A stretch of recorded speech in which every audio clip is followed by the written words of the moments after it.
எனக்கு அன்பானவர்களே, அரண்மனை போன்ற வீடு அவளுக்கு ஒரு நிலையான சமாதானத்தை கொடுக்க முடியவில்லை. அன்பான ஒரு கணவர் அவருக்கு நிரந்தரமான சமாதானத்தை கொடுக்க முடியவில்லை. நல்ல பிள்ளைகள் அவளுக்கு நிரந்தரமான சமாதானத்தை கொடுக்க முடியவில்லை. சொத்துக்களும் பணமும் பேரும் புகழும் அவருடைய உள்ளத்திலே நிறைவான சமாதானத்தை கொடுக்க முடியவில்லை. இன்னைக்கு அநேக செல்வந்தருடைய நிலைமை அதுதான். இன்னைக்கு இந்த உலகத்தில் அநேக மக்களுடைய நிலைமை அதுதான். ஏன் எனக்கு சமாதானம் இல்லை?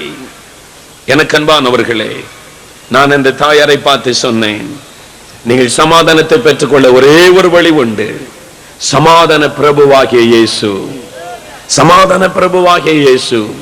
ஒரு மனிதனுடைய வாழ்க்கையில் இயேசு வரும் வரைக்கும் அவன் வாழ்க்கையில் நிலையான சமாதானம் இருப்பதே இல்லை. தெய்வீக மெய்யான சமாதானம் இருப்பதே இல்லை. அந்த வெறுமையான மனிதனுடைய இருதயத்தை சமாதானத்தினால் நிரப்பி மகிழ பண்ணவே இரட்சகராக சமாதான பிரபுவாக இயேசு இந்த உலகத்தில் இறங்கி வந்தார். ஆகவேதான் இயேசு சொன்னார், I will give my peace unto you. என்னுடைய சமாதானத்தை நான் உனக்கு தருகிறேன். உலகம் கொடுக்கிற பிரகாரம் நான் உங்களுக்கு சமாதானத்தை கொடுப்பது இல்லை. அது நிலையற்ற சமாதானம். உலக சிற்றின்பங்கள், உலகத்தின் மாயையான காரியங்கள் ஒரு மனிதனுக்கு நிரந்தரமான சமாதானத்தை கொடுப்பது இல்லை. என்னுடைய சமாதானத்தை தருகிறேன் என்று இயேசு சொல்கிறார்.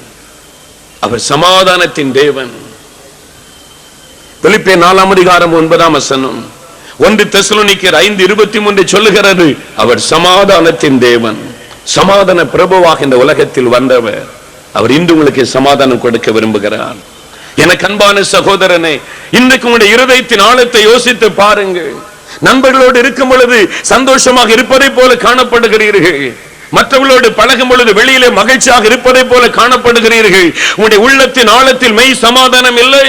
உங்களுடைய உள்ளத்தின் ஆழத்தில் மெய்யான ஒரு சந்தோஷம் இல்லை. நீங்கள் தனிமையில் படுக்கையில் இருக்கும் பொழுது உங்களுடைய உள்ளம் குழம்புகிறது. சமாதானமற்ற நிலைமையில் வேதனையோடு நாட்களை கழித்துக் கொண்டிருக்கிறீர்கள். உங்களுடைய வேலை, செல்வங்கள் உங்களுக்கு சமாதானத்தை கொடுக்க முடியவில்லை. ஆகவேதான் இன்றைக்கு இயேசு சொல்லுகிறார், என்னுடைய சமாதானத்தை உங்களுக்கு தருகிறேன்.